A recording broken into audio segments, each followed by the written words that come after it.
Hi guys, welcome back to another episode of Dick in the Kitchen. This week we're going to journey digitally to the Southeast Asia and learn more about Cambodian cuisine.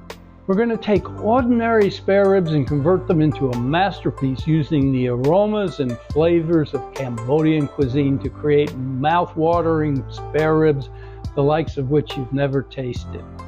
So, if you have an interest in unusual recipes, be sure to first of all like this video and then tell your food enthusiast friends about our channel, and then subscribe for more fantastic gourmet recipes.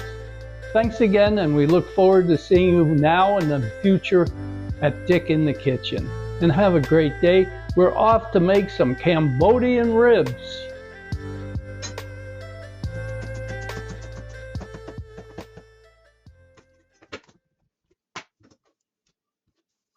Okay, now it's time to make our marinade, which is the heart of the Cambodian ribs.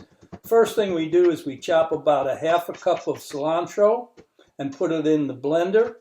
Then we chop 5 cloves of garlic, put that in the blender.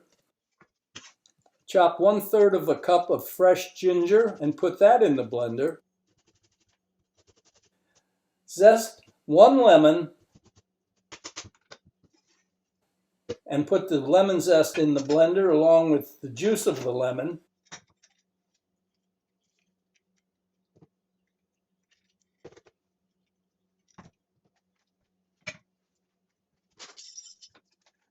Then add 3 tablespoons of soy sauce, 4 tablespoons of fish sauce,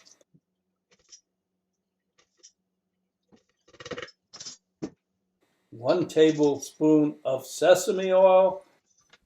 Next we add 2 tablespoons of brown sugar and 1 tablespoon of rice wine vinegar. Then emulsify the mixture until it's really nice and finished so that we can use it to marinate our ribs. Now it's time to actually begin marinating the ribs. We take the ribs out, lay them down, cut them in half so they'll fit in a plastic bag.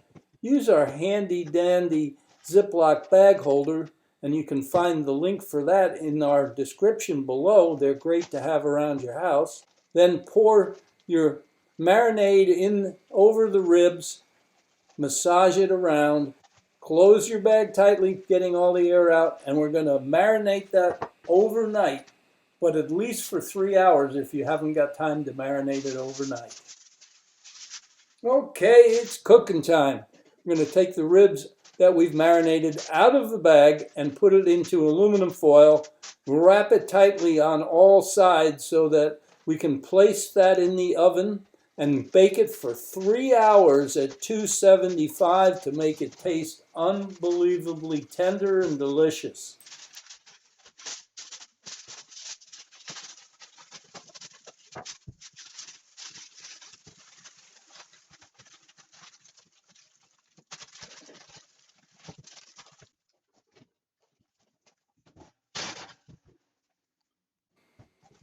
Okay, so the next step is, after the baking is done and 3 hours are over, take out your ribs, then the aluminum foil package, and drain the liquid through a strainer.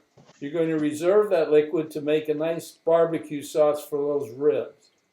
You then take the ribs, put them on a platter, and we're going to take them outside and cook them on the grill. If you don't have a grill, you can do it inside under a broiler, but you want to get them nice and browned up on the outside and give them that extra bit of flavor.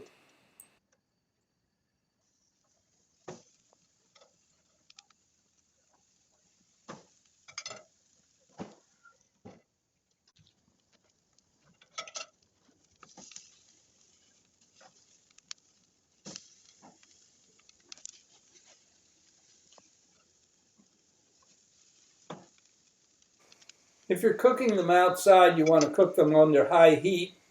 And if you're cooking them inside under your broiler, you want to make sure that you have it nice and hot. In either case, keep turning the ribs every 2 or 3 to 5 minutes until they start to brown up beautifully on both sides, and they're done.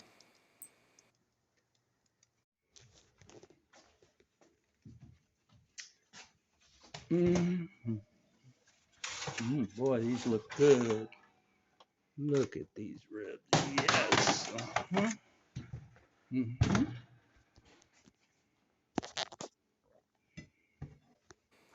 Now it's time to serve them. And serving the ribs is very easy. All you need to do is chop some cilantro and sprinkle it over the top after you put it on a platter. And take some limes and slice them up as well, because they make a great addition if you squeeze a little lime juice on top of your ribs. This batch of ribs we served with some broccoli slaw and some rice noodle and spinach salad, which went really, really well. And I'll include the recipe for that in the description below the video. Be sure to like the video, tell some friends about us, and subscribe. And we'll see you next week. Thanks for coming.